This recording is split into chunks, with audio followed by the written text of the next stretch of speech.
नमस्कार दोस्तों, स्वागत है आपका पाइपिंग इंजीनियर्स के आज के वीडियो में। दोस्तों, आज हम बात करने वाले हैं बहुत ही इंपॉर्टेंट टॉपिक के बारे में। दोस्तों, आज हम बात करेंगे सरफेस कूल्ड कंडेंसर्स और एयर कूल्ड कंडेंसर्स के बीच में। दोस्तों, जानेंगे दोनों को लगाने का क्या कॉस्ट होता है, क्या डिफरेंस होता है, या दोनों के वर्किंग प्रिंसिपल्स में क्या फर्क है। दोस्तों, बेहतर एक्सपीरियंस के लिए वीडियो को 1.5x की स्पीड से देखें। आगे की वीडियोस के लिए प्लीज हमारे चैनल को लाइक करें, फॉलो करें और सब्सक्राइब करें। दोस्तों, बढ़ते हैं आज की लर्निंग जर्नी की तरफ और शुरू करते हैं हम आज का वीडियो। वीडियो शुरू करने से पहले बात करते हैं कि कंडेंसर्स की पावर प्लांट में क्या जरूरत होती है। दोस्तों, थर्मल पावर प्लांट में जो कंडेंसर्स होते हैं बहुत ही क्रिटिकल रोल प्ले करते हैं। दोस्तों, अगर जो कंडेंसर है वो स्टीम साइकिल और डायरेक्टली प्लांट की ओवरऑल एफिशिएंसी को इंपैक्ट करता है। जब आपकी जो स्टीम है वो टरबाइन से निकलती है और एक्सपैंड करती है मैकेनिकल पावर प्रोड्यूस करने के बाद, जब वो स्टीम टरबाइन के एग्जिट पे आती है तो वहां पे जो स्टीम है उसका लो प्रेशर होता है और हाई मॉइस्चर कंटेंट होता है। दोस्तों, ये जो स्टीम है इसको हमें वापिस से वाटर में कन्वर्ट करना होता है ताकि यह जो वाटर है वो दोबारा से बॉयलर फीड वाटर के तौर पे यूज किया जा सके। दोस्तों, यह जो कन्वर्जन है स्टीम को कंडेंसेट बनाने में और कंडेंसेट को दोबारा से फीड वाटर बनाने में, इसके लिए हम कंडेंसर का यूज करते हैं। कंडेंसर बेसिकली दोस्तों, अगर थर्मोडायनेमिक लैंग्वेज में बात करूं तो लेटेंट हीट जो होती है वो स्टीम से निकालता है और एग्जॉस्ट स्टीम को दोबारा से कंडेंसर में या कंडेंसिंग फॉर्म में या लिक्विड फॉर्म में ले आता है। एक अगर इंपॉर्टेंट फंक्शन की बात करूं कंडेंसर के दोस्तों, वह मेंटेन करता है वैक्यूम किस पे, टरबाइन के एग्जॉस्ट पे। एक लोअर एग्जॉस्ट प्रेशर मदद करता है टरबाइन को मोर एनर्जी एक्सट्रैक्ट करने के लिए, जिससे आपकी ओवरऑल पावर आउटपुट जो है वो बढ़ जाती है और at the end of the day overall thermal efficiency भी प्लांट की इंक्रीज हो जाती है। कंडेंसर बहुत ही मददगार होते हैं दोस्तों, या इंपॉर्टेंट पार्ट होते हैं पावर प्लांट का, जिसकी मदद से हम हाई प्योरिटी कंडेंसेट को रिकवर कर सकते हैं, जो कि आपके मेकअप वाटर का जो कॉस्ट है उसमें कंसिडरेबली, या रिक्वायरमेंट है उसमें कंसिडरेबली रिडक्शन ले आता है। और दोस्तों, केमिकल ट्रीटमेंट की जो कॉस्ट है वो भी कम होती है, क्योंकि at the end of the day जो स्टीम है वो ऑलरेडी केमिकली ट्रीटेड है और उसी को हम लोग बॉयलर फीड वाटर में कंडेंसेट कर रहे हैं। इसके अलावा दोस्तों, जो कंडेंसर है वो नॉन कंडेंसेबल गैसेस को, जो कि कंटिन्यूसली हमें प्लांट से बॉयलर से रिमूव करनी है ताकि हमारा हीट ट्रांसफर जो है वो मेंटेन रहे और स्टेबल वैक्यूम कंडीशंस बनी रहे, इसके लिए भी कंडेंसर जो दोस्तों है वो हेल्पफुल होता है। अगर हम पाइपिंग और इक्विपमेंट डिजाइन के बारे में बात करें दोस्तों, तो कंडेंसर बेसिकली अगर हम बोले लार्ज हीट एक्सचेंजर्स होते हैं, जो कि careful consideration of layout, cooling water medium, environmental conditions और integration with cooling systems such as cooling tower और फैंस के तौर पे हम लोग लगाते हैं प्लांट में। मॉडर्न पावर प्लांट्स की बात करें दोस्तों, दो प्राइमरी तरीके के कंडेंसर्स हम यूज करते हैं, जिनके बारे में हम आज की वीडियो में डिटेल में जानेंगे भी। एक है दोस्तों सरफेस कंडेंसर्स, जो कि रिलाई करता है वाटर एज कूलिंग मीडियम पे। दूसरा है दोस्तों एयर कूल्ड कंडेंसर्स, जिसमें एम्बिएंट एयर की हेल्प से हम स्टीम का जो टेम्परेचर है उसे कूल करते हैं और कंडेंसेट में कन्वर्ट करते हैं।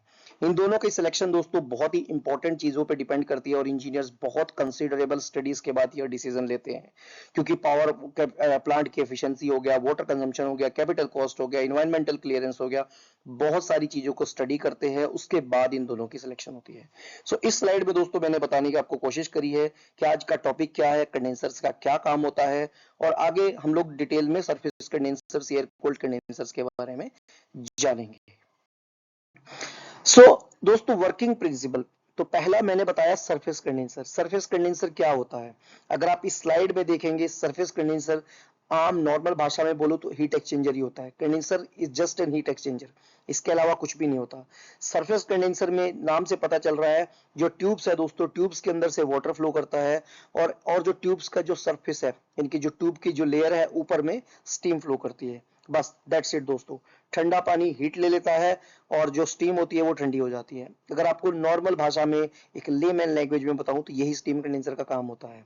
दोस्तों, जो सरफेस कंडेंसर होते हैं ये सबसे ज्यादा कॉमनली यूज किए जाते हैं कन्वेंशनल पावर प्लांट्स में, और जहां पे कोस्टल और वाटर रिच लोकेशंस में, जहां पे पानी की कमी नहीं है, क्योंकि आपको कूलिंग वाटर बार बार चाहिए होता है और at the end of the day cooling water को आप जो गर्म हो जाता है इसको कूलिंग टावर्स में ठंडा करते हो।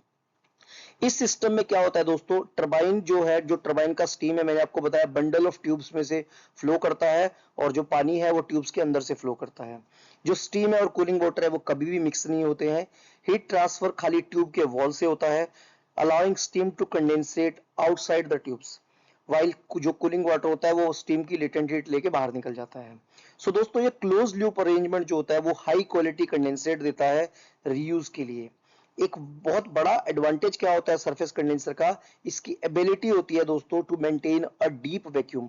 हमें टरबाइन में डीप वैक्यूम चाहिए जो कि सिग्निफिकेंटली प्लांट की एफिशिएंसी इंप्रूव करता है और आउटपुट भी इंप्रूव करता है। सरफेस कंडेंसर्स बहुत ही वेल सूटेड माने जाते हैं दोस्तों लार्ज बेस लो लोड पावर प्लांट्स में, और जो ऑपरेटिवली ऑपरेट करते हैं एक वाइड रेंज ऑफ लोड्स में। हाउएवर इनके जो बेनिफिट्स हैं दोस्तों, वो आपको पता है वाटर की कॉस्ट बहुत ज्यादा होती है, हाई वाटर कॉस्ट कंजम्पशन में आता है।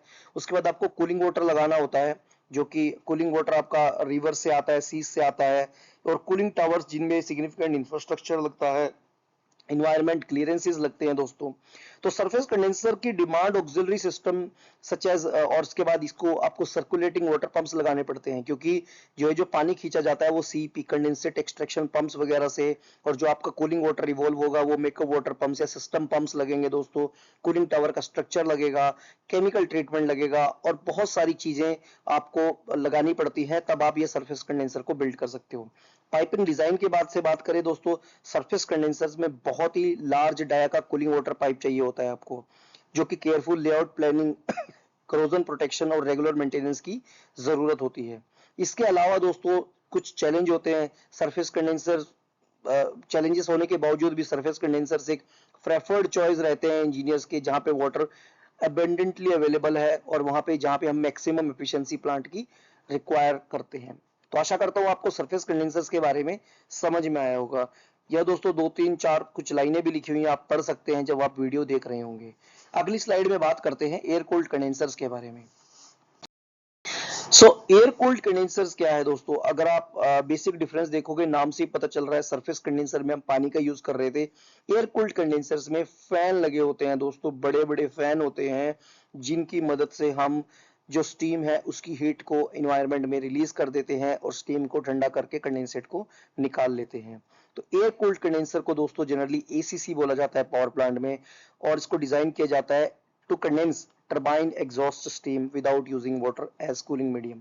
सिंपल बात भाषा में, इन एसीसी सिस्टम दोस्तों जो स्टीम है वो लार्ज डायमीटर के लार्ज फ्लोज करती है, large diameter finned tubes arrangement में इन अ फ्रेम और flat configuration. So powerful axial fans जो होते हैं दोस्तों वो नीचे लगे होते हैं, जो कि फिन सरफेस के ऊपर से में चलते हैं और हीट को रिमूव करते हैं और जो कंडेंस स्टीम है उसको कंडेंस करते हैं। एसीसी सिस्टम्स दोस्तों वहां पे यूज करते हैं जहां पे पानी की अवेलेबिलिटी कम होती है, जैसे कि डिजर्ट, रिमोट लोकेशन या फिर एरिया जहां पे स्ट्रिक्ट इन्वायरमेंट रेगुलेशंस है। जो सिग्निफिकेंट एडवांटेज आती है दोस्तों एसीसी की, वो है जीरो कूलिंग वाटर कंजम्पशन, जो कि आपका इन्वायरमेंट का इम्पैक्ट ड्रास्टिकली कम कर देती है। बड़ा कूलिंग टावर का इंफ्रास्ट्रक्चर नहीं चाहिए होता, लेकिन दोस्तों मैं बोलूंगा अगेन, आपको एक्सेल फैंस उतने ही बड़े चाहिए होते हैं, ठीक है, और ये डिबेटेबल सी चीज है। हाँ मैं मानता हूँ कि शायद कूलिंग टावर्स थोड़े कॉस्टली पड़ते हैं, बट ये जो फैंस एक्सेल फैंस जो कि हीट निकालते हैं ये भी बहुत ही बड़े साइज के होते हैं। सो ऐसा नहीं होता कि ये बहुत छोटे फैंस आपकी हीट को निकाल लेंगे। सो दोस्तों इसी वजह से थोड़ा सा एसीसी है, आपको पता है वो अट्रैक्टिव भी हो जाता है मॉडर्न पावर प्लांट्स में, क्योंकि इतना बड़ा इंफ्रास्ट्रक्चर आपको नहीं लगाना होता, ऑक्सिलरी सिस्टम्स पंप्स वगैरह आपके बच जाते हैं। लेकिन एसीसी एक टेक्निकल और कमर्शियल इकोनॉमिक ड्रॉबैक है, उनकी जो थर्मल परफॉर्मेंस होती है वो हाईली डिपेंडेंट होती है एम्बिएंट एयर टेम्परेचर पे। अगर दोस्तों आपका हवा गर्म है बहुत ज्यादा, तो जनरली इनको बहुत प्रॉब्लम होती है स्टीम से हीट निकालने में, तो उसकी वजह से दोस्तों आपकी जो प्लांट की एफिशिएंसी है वो ड्रॉप हो जाती है जनरली हीट वेदर कंडीशंस में। एसीसी दोस्तों मैंने जैसे आपको बताया था कि लार्ज लैंड एरिया चाहिए होता है और हाई इनिशियल इक्विपमेंट कॉस्ट चाहिए होता है as compare to surface condensers. Axial fans होते हैं तो बहुत आवाज आती है, मैंने पहले ही बताया था कि कूलिंग टावर के मुकाबले हम बात तो कर रहे हैं, लेकिन फैंस की अपनी कॉम्प्लेक्सिटी है, इनके अपना ही एडिशनल डिजाइन के चैलेंजेस होते हैं। From piping and layout perspective ACC में लॉन्ग स्टीम डक्टिंग चाहिए होता है, जो कि टरबाइन एग्जॉस्ट से जुड़ा होता है, और उसमें केयरफुल थर्मल एक्सपेंशन के हिसाब से उसको मैनेज किया जाता है, और रोबस्ट डिजाइन सपोर्ट सिस्टम्स की जरूरत होती है। डिस्पाइट लोअर एफिशिएंसी, एसीसी आजकल इन्वायरमेंटल रेगुलेशंस, गवर्नमेंट नॉर्म्स की वजह से थोड़े पॉपुलर हो गए हैं और थोड़ा कंजर्वेशन बेनिफिट्स की वजह से इनको यूज किया जाता है। तो यह था air cooled condensers, benefits, advantages, disadvantages सब आपको समझ में आया होगा। अगली स्लाइड में बढ़ते हैं, लास्ट स्लाइड है आज की। एक कॉमन डिफरेंस एक बनाया है कि कोई इंटरव्यू में कोई जा रहा हो, मेरा दोस्त मेरा भाई, उसको कोई पूछ ले तो उसे मोटा मोटा ओवरऑल आइडिया हो। कूलिंग मीडियम सरफेस कूल्ड में मैंने बताया था लिक्विड वाटर होता है दोस्तों, एयर कूल्ड में एम्बिएंट एयर होता है। हीट ट्रीटमेंट मेथड होता है sensible heat transfer via water loop, और इसमें होता है फोर्स कन्वेंशन, पंखे से हम लोग फोर्स कन्वेंशन करते हैं। अचीवेबल वैक्यूम होता है दोस्तों, very deep vacuum, specially 3 to 5 kilo pascal आ जाता है। इसमें मॉडरेट वैक्यूम होता है, आपको बताया पिछली साइड्स में ऐसा क्यों होता है। प्लांट की efficiency, higher plant thermal efficiency surface cooled में मिलती है, एयर कूल्ड में लोअर थर्मल एफिशिएंसी मिलती है, specially in hot summer days. Auxiliary power में दोस्तों लो कूलिंग वाटर पंप्स इसमें हाई लगती है, क्योंकि फैंस जो होते हैं वो बहुत ज्यादा पावर कंज्यूम करते हैं, जो कि एक्सियल फैंस हम लोग हीट निकालने के लिए लगाते हैं एसीसी में। फुटप्रिंट दोस्तों स्मॉल होता है, सरफेस एरिया जो सरफेस कंडेंसर होता है कॉम्पैक्ट होता है। एसीसी बहुत बड़े होते हैं क्योंकि फैंस बहुत बड़े होते हैं, डक्ट बहुत बड़ा होता है। कैपेक्स लोअर होता है दोस्तों सरफेस कोल्ड कंडेंसर का, एयर कोल्ड कंडेंसर का हाई होता है। ओपेक्स अगेन सरफेस का हायर रहेगा और एयर कोल्ड का लोअर रहेगा, क्योंकि मैकेनिकल डिवाइस सिर्फ आपका एक एक्सियल फैन ही लग रहा है।